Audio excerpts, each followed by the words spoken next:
Hoy te traigo el que para mí es el que hubiera pasado más loco posible de pensar. Si bien es verdad que salimos campeones y que ya no hay por qué penar el pasado, hoy, a forma de narrativa, te voy a contar lo que hubiera pasado si años antes, en la final de 2014, el VAR existía. Claramente nos situamos en la jugada de Neuer contra Higuaín. Si el VAR hubiera llegado 4 años antes, la mayoría de los árbitros indican que la jugada podría haber sido penal, o así tendría que haber sido dictado. Al hacerle el penal a Higuaín, el goleador agarraría la pelota antes que Messi y iría decidido al punto de penal. La estadística la tiene a su favor, ya que a nivel clubes, desde el inicio de su carrera hasta 2014, solo había errado un penal. Venía de ser el factor decisivo en cuartos y llegaba al momento cumbre en su carrera: meter o errar, ganar o perder, campeonar o subcampeonar, ser ídolo o ser antagonista.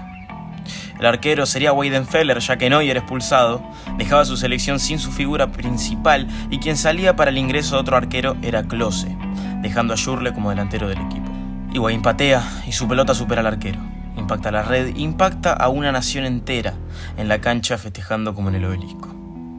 Higuaín volviéndose loco y la sensación de que con uno menos la Argentina de Sabela era más favorita que nunca para llevarse su tercera Copa Mundial con 35 minutos restantes que lo separan de la gloria.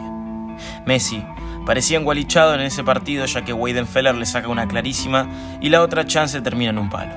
Luego de que pasen los minutos llegamos al 90 y el 10 argentino se lleva la pelota a un costado porque en el fondo él sabe que se le dio y va a manejar los tiempos como nadie mientras corre el reloj.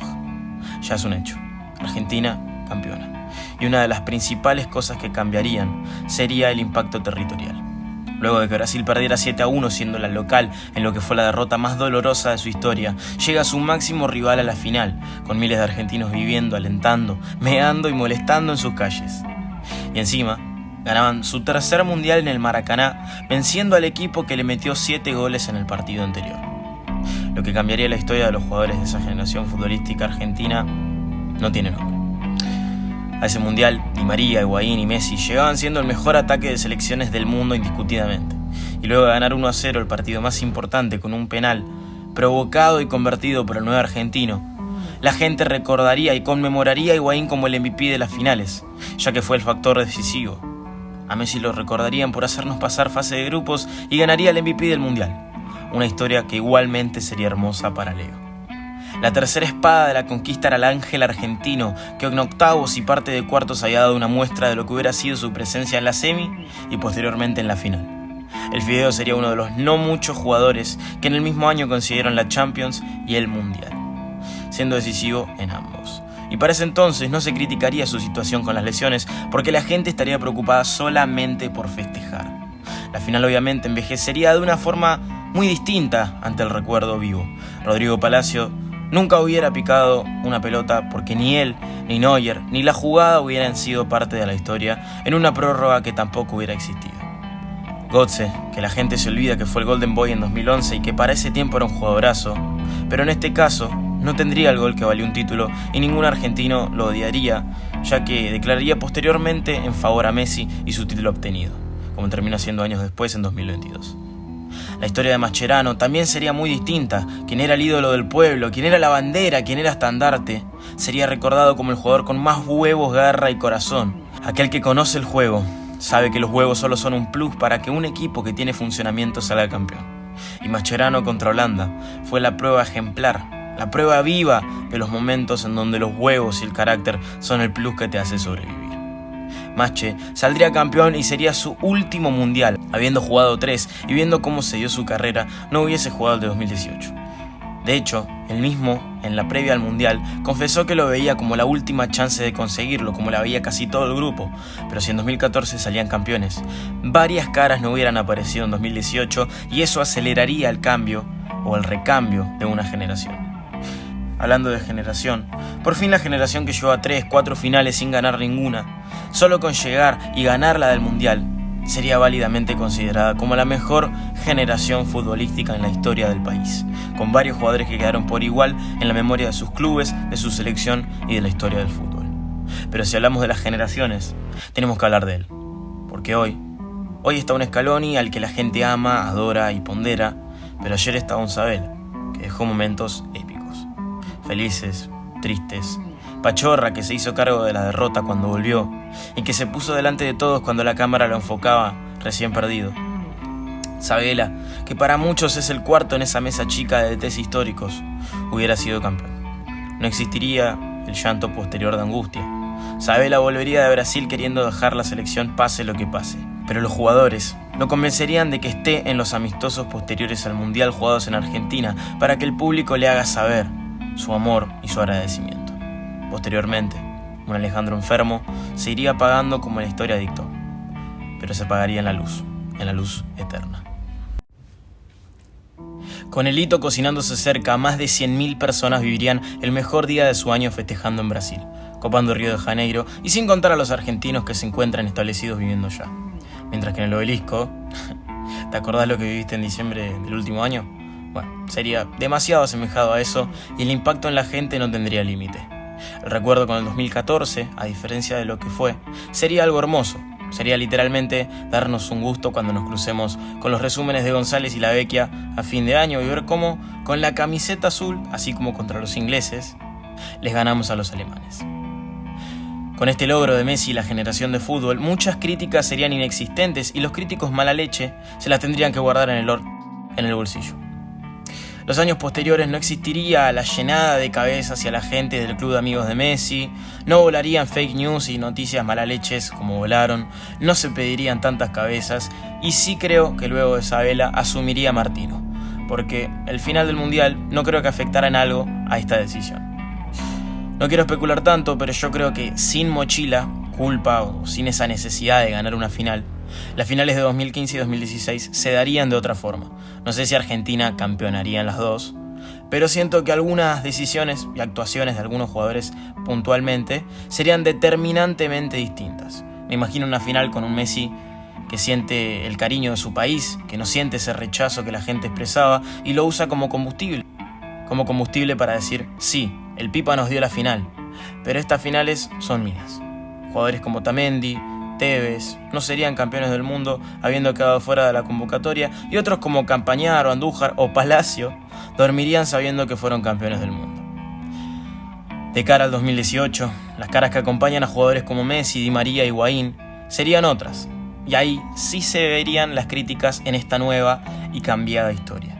Por ejemplo, en la búsqueda de un 5, varios habrían quedado enamorados de Mascherano y de su historia, ya que no tendría el final triste de 2018. Y cuando no puedes odiar, cuesta más dejar de amar. La posición de 5 sería la más difícil de suplir, ya que jugadores como Craneviter, Paredes o Ascasíbar serían crucificados por no dar lo que la gente esperaba, porque la gente seguiría esperando ver al Mascherano de 2014.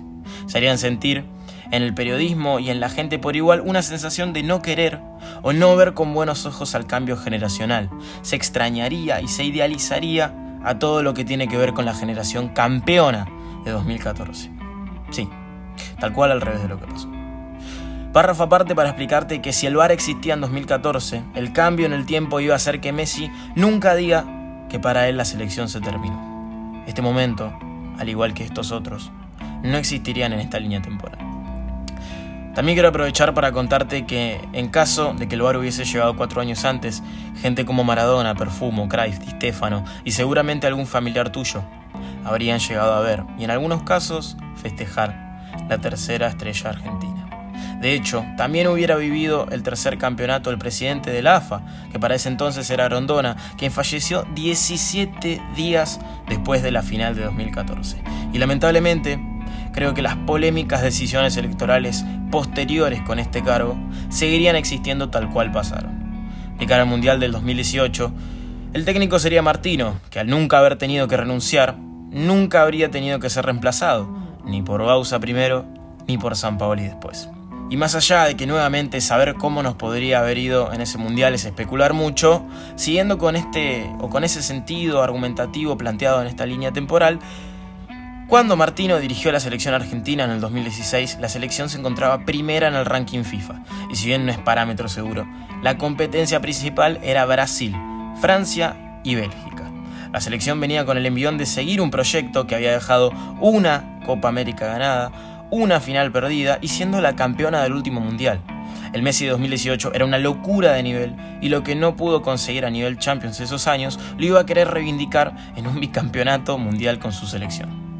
Te puedo asegurar, sin miedo a errar, que la continuidad de un proyecto y llegar de manera distinta habrían hecho que Argentina pase primera en fase de grupos y no segunda. Resumiéndotelo, Argentina le ganaría a estas elecciones y llegaría a la final nuevamente. ¿Contra quién? Ya lo sabes. La historia casi no cambia, en verdad, porque seguirían llegando a la final el primero del grupo C y el primero del grupo D. Y lamentablemente, déjame decirte que en un partido muy parecido al que realmente fue, en 2018, Argentina quedaría subcampeona. La razón con la que me justifico es una cuestión justamente temporal. Francia llegaría en un muy buen momento de sus jugadores por una cuestión generacional en casi todas las posiciones. Buena defensa, un mediocampo muy superior al de la final de 2022 del equipo francés y una delantera comandada por Mbappé y Griezmann. No es que no le tuviera fe a Messi, a Di María, a Agüero, pero del medio para abajo siento que en esos años nos quedábamos un poquito cortos como para ganar una final del Mundial contra un rival de tal magnitud. Ya vamos llegando al final, ya culminando el Mundial de 2018. La derrota no sería tan triste, ya que la gente tendría fresca la ganada en 2014 y la Copa América posterior. El aplauso seguiría generándose en el público argentino y de hecho irían cientos de miles de personas a recibir el micro de la selección. Ser jugador de la selección argentina sería lo más lindo de vivir. Argentina viviría en el podio y la gente argentina disfrutaría muchos momentos más y conocería más alegrías que las que realmente vivió esos años. Sin embargo, Martino para ese entonces no seguiría a cargo y cerraría su ciclo exitoso con la selección. Pasan los meses y los rumores son muy fuertes, la gente incluso se empieza a preocupar por la falta de elección de un técnico y mientras tanto asume el técnico de juveniles, que déjame decirte que no es Scaloni, ya que nunca hubiese llegado con Sampaoli. Llegamos a diciembre de 2018, un mes trascendental para el fútbol argentino de este siglo. River le gana la final de la Libertadores a Boca en Madrid y el 2 de enero de 2019 asume quien será el técnico argentino por los próximos 3 años, así es, hasta el Mundial. Marcelo Daniel Gallardo, pedido por casi todos en el país. El muñeco termina el contrato en ese diciembre con River y comenta que luego de conseguir lo máximo a lo que podría aspirar como DT del club y habiendo sido tenido en cuenta por el Chiquitapia, decide dejar su huella a nivel de selección con los colores de su país. Jugadores como Higuaín, Romero, Vanega, Enzo Pérez y Rojo dejan la selección para siempre y Gallardo busca ir renovando la selección con una nueva generación de jugadores que van naciendo. En este tramo, la historia real con la que yo te cuento se parecen bastante, ya que la Copa América de 2019 tampoco vería como campeón Argentina, pero habiendo llegado a la final dejaría la misma sensación de no ser un fracaso.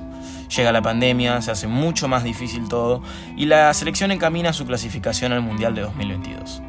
En el camino de la mano de jugadores que conoces, Argentina gana la final contra Brasil de la Copa América y empieza a dar miedo nuevamente a nivel mundial. Y tiene la particularidad de no haber bajado del segundo puesto del ranking FIFA en los últimos 7 años. Mientras tanto, un tal Lionel Scaloni es presentado como entrenador del Deportivo La Coruña y empieza a tener buenos rendimientos. Luego de ganar la finalísima contra Italia, ya teniendo a Gallardo como entrenador, Messi confirma lo que nadie quería escuchar. El Mundial de Qatar es el último para él. Y paradójicamente llegaríamos a la final para jugar contra Francia. Los jugadores serían la mayoría de los que realmente están y de los que realmente conocieron esta historia. Seguramente esa final resultaría de la misma forma dándole un cierre de oro a Messi, dejándole 2 mundiales a su país. Sería el primer capitán en hacerlo en este siglo. Todo parece una locura, ya de por sí la realidad es una locura, imagínate esta línea temporal. Lo único que te digo, y es a modo de reflexión, es que si el VAR llegaba 4 años antes y daba la justicia que se merecía la jugada del penal de Neuer, la vida de una persona hubiera cambiado inexplicablemente y con ese cambio, a modo de dominó, a modo de efecto mariposa, hubiera cambiado la de millones. El fútbol también nos deja eso, que un offside, un penal, una tarjeta o un córner nos puede cambiar la vida. Higuaín sería el mejor 9 de la historia y el más querido. Se hubiera retirado en una cancha con una ovación y con un respeto inexplicable de parte de la gente, a diferencia de su retiro en un banco de suplentes de otro país, dejando la cancha sin que nadie se dé cuenta. Un jugador que tuvo una tremenda carrera, pero que lamentablemente tuvo esa mala fortuna con la selección. Y es el fútbol, lo sé. Por lo malo y por lo bueno. Pero créeme que si el VAR llegaba 4 años antes, nos cambiaba la vida a más de 40 millones de personas.